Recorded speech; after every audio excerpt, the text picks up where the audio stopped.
നമസ്കാരം, ഞാൻ ഡോക്ടർ ഭാഗ്യ Q1B health കെയറിലെ Ayurveda ഡോക്ടറാണ്. നമ്മൾ മലയാളികൾ എല്ലാവരും തന്നെ കഴിക്കുന്ന നമുക്ക് ഏറ്റവും ഇഷ്ടപ്പെട്ട ഒരു ഭക്ഷണമാണ് അരിയാഹാരം എന്ന് പറയുന്നത്, അല്ലെങ്കിൽ ചോറ് എന്ന് പറയുന്നത്. നമുക്ക് ചോറ് 3 നേരം കിട്ടിയാലും നമ്മളെല്ലാവരും കഴിക്കും. അപ്പം ചോറിന് പകരമായിട്ട് മറ്റെന്തൊക്കെ കഴിക്കാം?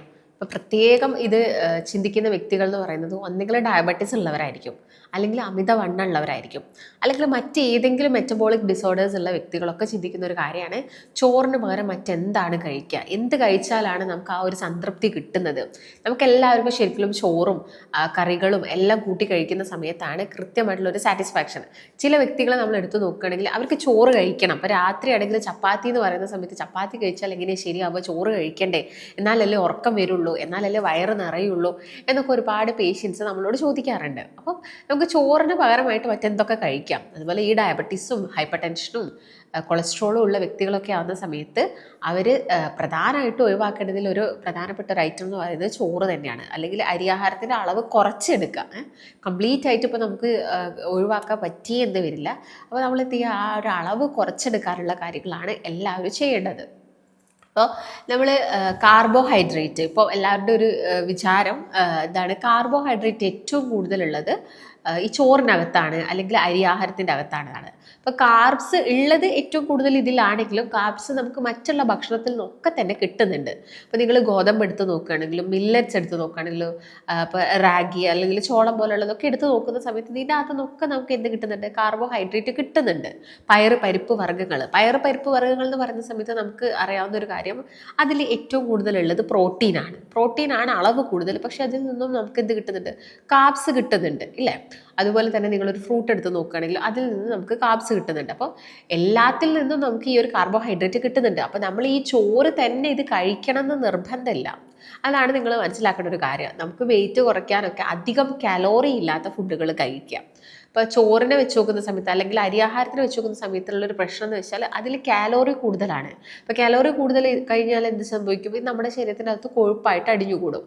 ഇപ്പം കൊളസ്ട്രോൾ പേഷ്യൻസുകൾ കൂടുതലും നമ്മളെടുത്ത് പറഞ്ഞു, ഡോക്ടറെ ഞാൻ ഈ പൊരിച്ചതും വറുത്തതും ഒന്നും കഴിക്കുന്നില്ല, പക്ഷേ എനിക്ക് കൊളസ്ട്രോൾ ഇപ്പോഴും അതുപോലെ തന്നെയാണുള്ളത്. ഞാൻ മുൻപൊക്കെ നന്നായിട്ട് പൊരിച്ചതും വറുത്തതും കഴിച്ചു, പക്ഷേ ഇപ്പോഴും ഞാനത് കംപ്ലീറ്റ് ഒഴിവാക്കിയിട്ടുണ്ട്, പക്ഷേ എൻ്റെ കൊളസ്ട്രോൾ ലെവലിൽ വലിയ വ്യത്യാസമൊന്നുമില്ല. ഇത് പറയാനുള്ളൊരു പ്രധാന റീസൺ എന്ന് പറയുന്നത്, അവർ ഈ പൊരിച്ചത് വറുത്തത് ഒഴിവാക്കിയെങ്കിലും ഈ ചോറും പഞ്ചസാരയും അവർ ഒഴിവാക്കിയിട്ടില്ല. ചോറല്ലെങ്കിൽ അരിയാഹാരവും പഞ്ചസാരയും അവരുടെ മെയിൻ റൂട്ടീനിൽ പ്രധാനപ്പെട്ട ഒരു ഘടകമാക്കിയിട്ട് അവർ നന്നായിട്ട് കഴിക്കുന്നുണ്ട്. അപ്പോൾ അതാദ്യം എന്ത് ചെയ്യണം, ഒന്ന് മാറ്റി വെക്കാനുള്ള കാര്യങ്ങളാണ് നിങ്ങൾ ശ്രദ്ധിക്കേണ്ടത്. അപ്പോൾ ഈ പൊരിച്ചതിനെ പോലെ തന്നെ ഈ കാര്യങ്ങൾ നമുക്ക് പ്രശ്നം തന്നെയാണ്. അപ്പോൾ നമ്മൾ മലയാളികളെ സംബന്ധിച്ചിടത്തോളം ചോറ് ഒഴിവാക്കാൻ പറ്റാത്തൊരു കാര്യമാണ്. അതുകൊണ്ട് തന്നെ നിങ്ങളൊരു ഡയറ്റൊക്കെ തുടങ്ങുന്നുണ്ടെങ്കിൽ ആദ്യം തന്നെ കംപ്ലീറ്റ് ആയിട്ട് ചോറ് അങ്ങോട്ട് ഒഴിവാക്കേണ്ട ഒരു ആവശ്യകതയില്ല. നിങ്ങൾ എന്ത് ചെയ്യുക, പതുക്കെ അളവ് കുറച്ചുകൊണ്ട് വരിക. നമുക്കിപ്പോൾ പെട്ടെന്ന് തന്നെ 1 മാസം കൊണ്ടോ അല്ലെങ്കിൽ 2 മാസം കൊണ്ടോ അങ്ങോട്ട് വെയിറ്റ് നമ്മളൊരു 10-15 കിലോ കുറയ്ക്കുന്നതല്ല. നമ്മളൊന്ന് ഹെൽത്തി ആയിട്ട് നമ്മുടെ വെയിറ്റ് കുറയ്ക്കുന്നതാണ് നമ്മുടെ പ്രധാനപ്പെട്ട ലക്ഷ്യം എന്ന് പറയുന്നത്. അപ്പോൾ എന്ത് ചെയ്യുക, നിങ്ങൾ ഈ ചോറ് അളവ് കുറച്ചുകൊണ്ട് വരിക. അപ്പം നിങ്ങളൊരു 3 തവി ചോറൊക്കെ കഴിച്ചിരുന്ന വ്യക്തികളാണെങ്കിൽ 2 തവിയിലോട്ട് വരിക, പിന്നെ പതുക്കെ 1 തവിയായിട്ട് എടുക്കുക. പിന്നെ ആ ചോറ് വേണമെങ്കിൽ നമുക്ക് ഉച്ചയ്ക്ക് എന്ത് ചെയ്യുക, കട്ട് ചെയ്യാനും കൂടി ശ്രമിക്കാം. ഇപ്പം ഒട്ടുമിക്ക ആളുകൾക്ക് ഏറ്റവും കഴിക്കാൻ ഇഷ്ടം വെള്ള അരി കൊണ്ടുള്ള ചോറാണ്. അപ്പോൾ അതെന്ത് ചെയ്യുക, അതങ്ങോട്ടൊന്ന് മാറ്റി വെച്ചിട്ട് ബ്രൗൺ റൈസിലോട്ട് തുടങ്ങുക.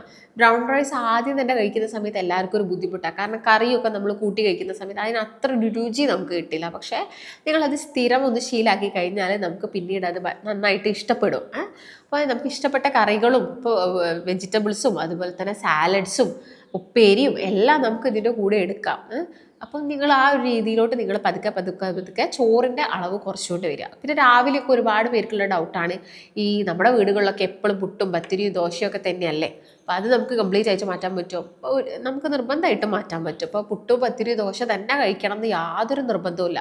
അതിന് പകരം നിങ്ങൾ എഗ്ഗ് ഒന്ന് ജസ്റ്റ് ഒന്ന് ഓംലേറ്റ് ആക്കിയിട്ട് എഗ്ഗ് ഉണ്ടാക്കി കഴിക്കുകയോ അങ്ങനെയൊക്കെ ചെയ്യുന്നുണ്ടെങ്കിൽ അത് നമുക്കൊരു ഫുൾനെസ്സും തരും. അതിൻ്റെ കൂടെ ഒരു സാലഡും കൂടി നിങ്ങൾ ആഡ് ചെയ്താൽ മതി. അല്ലെങ്കിൽ ഇപ്പോൾ നിങ്ങൾ പുട്ട് കഴിച്ചോളൂ, ഒരു റാഗി പുട്ട് ആക്കിക്കോട്ടെ, റാഗി കുറച്ചധികം തേങ്ങയൊക്കെ ഇട്ടിട്ട് റാഗീൻ്റെ പുട്ട് ഉണ്ടാക്കി കഴിക്കുക. അല്ലെങ്കിൽ ചെമ്പാ പുട്ട്, നമുക്ക് ബ്രൗൺ റൈസ് കൊണ്ട് എന്ത് കഴിക്കാം, പുട്ട് കഴിക്കാൻ പറ്റുന്നതാണ്. ഇപ്പോൾ രാവിലെ ബ്രൗൺ റൈസ് കൊണ്ട് പുട്ട് കഴിക്കുന്നുണ്ടെങ്കിൽ ഉച്ചയ്ക്ക് നിങ്ങൾ ബ്രൗൺ റൈസ് കഴിക്കേണ്ട, അതിന് പകരം മറ്റെന്തെങ്കിലും കഴിക്കാം. ആ ഒരു രീതിയിലോട്ട് നിങ്ങളൊരു ഡയറ്റ് പ്ലാൻ കൊണ്ടുവരുന്നുണ്ടെങ്കിലൊക്കെ നമുക്ക് വെയിറ്റ് കുറയ്ക്കാം. അതുപോലെ തന്നെ ഈ ചോറിന് പകരമായിട്ട് നമുക്ക് ഒരുപാട് ഓപ്ഷൻസും ഉണ്ട്. ഇപ്പോൾ കാർബ്സ് ഉള്ള കലോറി കുറഞ്ഞ ഭക്ഷണങ്ങൾ സെലക്ട് ചെയ്യാം.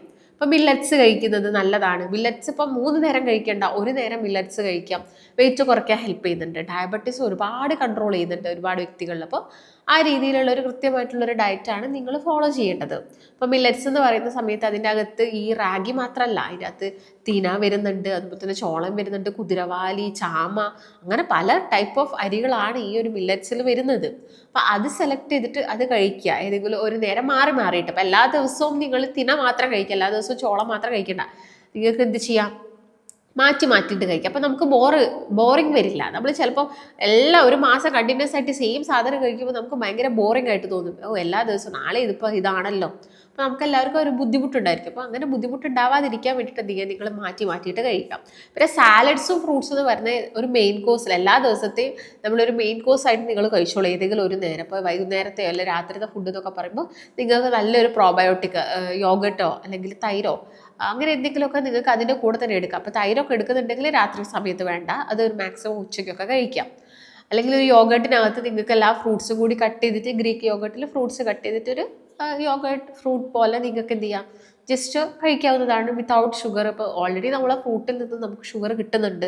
ഇപ്പോൾ ഷുഗർ കംപ്ലീറ്റ് കട്ട് ചെയ്ത് കഴിഞ്ഞാൽ ഒരുപാട് പേർക്കുള്ള ഡൗട്ടാണ്, ഷുഗർ വല്ലാണ്ട് അങ്ങോട്ട് ഒഴിവാക്കി കഴിഞ്ഞാൽ ഹൈപ്പോഗ്ലൈസീമിക് ആവില്ലേ, തല ചുറ്റില്ലേ എന്നൊക്കെ. അപ്പോൾ അതിന് പകരം നിങ്ങൾ എന്ത് ചെയ്യുക, ഈ ഫ്രക്ടോസ് നമ്മുടെ ഫ്രൂട്ട്സിലൂടെ കിട്ടുന്നത് മാക്സിമം നിങ്ങളുടെ ഡയറ്റിൽ ഉൾപ്പെടുത്തുക. അപ്പോൾ അത് ശ്രദ്ധിക്കേണ്ട ഒരു പ്രധാനപ്പെട്ട കാര്യമാണ്. അപ്പോൾ കാർബോഹൈഡ്രേറ്റ് നമുക്ക് പല ഫുഡിൽ നിന്നും കിട്ടുന്നുണ്ട് എന്നുള്ളൊരു കാര്യം നിങ്ങൾ മനസ്സിലാക്കുക. പിന്നെ ഇപ്പോൾ രാവിലത്തെ ഓരോ ഓപ്ഷൻ നമുക്ക് ചെറുപയറോ കടലയോ അല്ലെങ്കിൽ വെള്ളക്കടലയുണ്ട്. വെള്ളക്കടല നിങ്ങൾക്ക് ജസ്റ്റ് ഒന്ന് കുക്കറിലൊക്കെ വേവിച്ചിട്ട് എന്ത് ചെയ്യുക, അതിനകത്തോട്ട് ഉള്ളിയും മറ്റുള്ള ഫ്രൂട്ട്സുകളും വെജിറ്റബിൾസും ഒക്കെ മിക്സ് ചെയ്തിട്ട് കഴിക്കാം, നല്ലതാണ്. അത് നല്ലൊരു പ്രോട്ടീൻ റിച്ച് ആയിട്ടുള്ളൊരു ഫുഡ് കൂടിയാണ്. അതിൻ്റെ കൂടെ തന്നെ നിങ്ങൾ ഫ്രൂട്ട്സ് കൂടി മിക്സ് ചെയ്യുന്ന സമയത്ത് അത്യാവശ്യം വേണ്ട മിനറൽസും വൈറ്റമിൻസും ഒക്കെ നമുക്ക് കിട്ടുകയും ചെയ്യും. അപ്പോൾ നമുക്ക് അവിടെ ഒരു ക്ഷീണമോ കാര്യങ്ങളോ ഒന്നും വരുന്നില്ല. അപ്പോൾ ചോറിന് പകരമായിട്ട് നമുക്ക് കഴിക്കാൻ ഒരുപാട് ഓപ്ഷൻസ് ഉണ്ട്. അപ്പോൾ നിങ്ങൾ ശ്രദ്ധിക്കേണ്ട ഒരു കാര്യം, കൂടുതലായിട്ടോ ഈ എണ്ണക്കടികൾ കഴിക്കുക, അമിതമായിട്ട് ഷുഗറി ഐറ്റംസ് കഴിക്കുക, അന്നജം കൂടിയ ഫുഡുകൾ കഴിക്കുക, അതൊക്കെ ഒന്ന് ഒഴിവാക്കി കഴിഞ്ഞാൽ നമുക്ക് എന്ത് ചെയ്യാൻ പറ്റും, വളരെ കൃത്യമായിട്ട് ഒരു വെയിറ്റ് ലോസ് നമ്മുടെ ശരീരത്തിന് ഉണ്ടാവുകയും ചെയ്യും. നമുക്ക് ഒരുപാട് അസുഖങ്ങളെ പ്രിവെൻറ്റ് ചെയ്യാം. ഡയബറ്റീസും ഫാറ്റി ലിവറും കൊളസ്ട്രോളും ഒക്കെ നമുക്ക് കുറച്ചുകൊണ്ട് വരാം. വെയിറ്റ് കൂടുമ്പോഴാണ് ചില ആളുകൾക്ക് BP ഒക്കെ വരുന്നത് അല്ലേ. അപ്പോൾ വെയിറ്റ് കൂടാതിരിക്കാൻ വേണ്ടിയിട്ട് ഇങ്ങനെയുള്ള ഫുഡുകളൊക്കെ കഴിക്കുക. മുട്ടുവേദന, ജോയിൻറ്റ് കംപ്ലയിൻറ്റ്സ് ഒക്കെ സ്റ്റാർട്ടാവുന്നത് നമുക്ക് കുറച്ചെടുക്കാൻ പറ്റും. ഹോർമോൺ വ്യതിയാനത്തിൻ്റെ ഭാഗമായിട്ട് പല പ്രശ്നങ്ങൾ വരും വെയിറ്റ് കൂടുന്ന സമയത്ത്. ഇപ്പോൾ പുരുഷനെ സംബന്ധിച്ചിടത്തോളം സ്ത്രീനെ സംബന്ധിച്ചിടത്തോളം ഹോർമോൺ വ്യതിയാനത്തിൻ്റെ ഭാഗമായിട്ട് അവരിൽ പല രീതിയിലുള്ള പ്രോബ്ലംസ് വരാറുണ്ട്. അപ്പോൾ അതൊന്നും വരാതിരിക്കാൻ നിങ്ങൾ ഹെൽത്തി ആയിട്ട് ഫിറ്റ് ആയിട്ടിരിക്കണം. അപ്പോൾ അതിനുള്ള കൃത്യമായിട്ടുള്ള ഒരു ഭക്ഷണ രീതി നിങ്ങൾ സെലക്ട് ചെയ്യുക. പിന്നെ പാക്കറ്റ് ഫുഡ്, ടിഡ് ഫുഡ്, കോളകൾ, ജ്യൂസുകൾ, അതൊക്കെ ഒന്ന് കംപ്ലീറ്റ് ആയിട്ട് ഒന്ന് മാറ്റി വയ്ക്കുക. അപ്പോൾ നിങ്ങളത് കഴിക്കുന്ന സമയത്ത് നിങ്ങൾ അതിനെക്കുറിച്ച് ഓവർ ചിന്തിക്കത്തില്ല. പക്ഷെ ഒരു അസുഖം വന്നു കഴിഞ്ഞാൽ നമ്മളെല്ലാവരും ഓവർ തിങ്കിങ് ആണ്. എന്ത് ചെയ്യും, ഒരു മെഡിസിൻസ് സ്റ്റാർട്ട് ചെയ്യണ്ടേ, അങ്ങനെയൊക്കെ നമ്മൾക്ക് ടെൻഷനാണ്. അപ്പോൾ അതൊക്കെ ഒഴിവാക്കാനായിട്ട് കൃത്യമായിട്ടുള്ളൊരു ഭക്ഷണ രീതി ഫോളോ ചെയ്യാൻ വേണ്ടിയിട്ട് പ്രത്യേകം ശ്രദ്ധിക്കുക. അപ്പോൾ നിങ്ങൾക്ക് കൺസൾട്ടേഷൻ അത്യാവശ്യമായിട്ടുണ്ടെങ്കിൽ താഴെ കാണുന്ന നമ്പറിൽ കോൺടാക്ട് ചെയ്യുക. മറ്റൊരു നല്ല ഹെൽത്ത് ടോപ്പിക്കുമായിട്ട് വീണ്ടും കാണാം.